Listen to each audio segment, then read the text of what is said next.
social media strategists as copywriters, the people who write content, just like I said earlier, people who are into copywriting, like bloggers, people who write blog posts about this project. So this, all you just do is basically to be writing posts,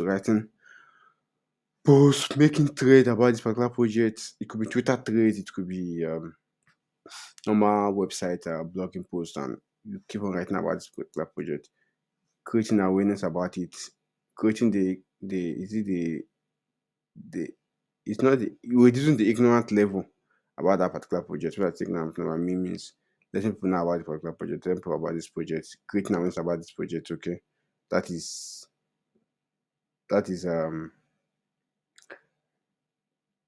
copywriter job. Okay, I don't know if my English might actually be good, but I'm not an Englishman. I'm a Nigerian, so English might be my uh, it's what they call it.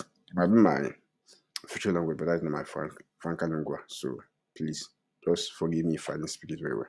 But what I'm trying to say is the social media strategies are people who are in charge of social media strategies and slash copywriters are people who are in charge of writing content and creating content about particular project, writing through other things about this particular project and creating awareness about the particular project. Okay. The next thing is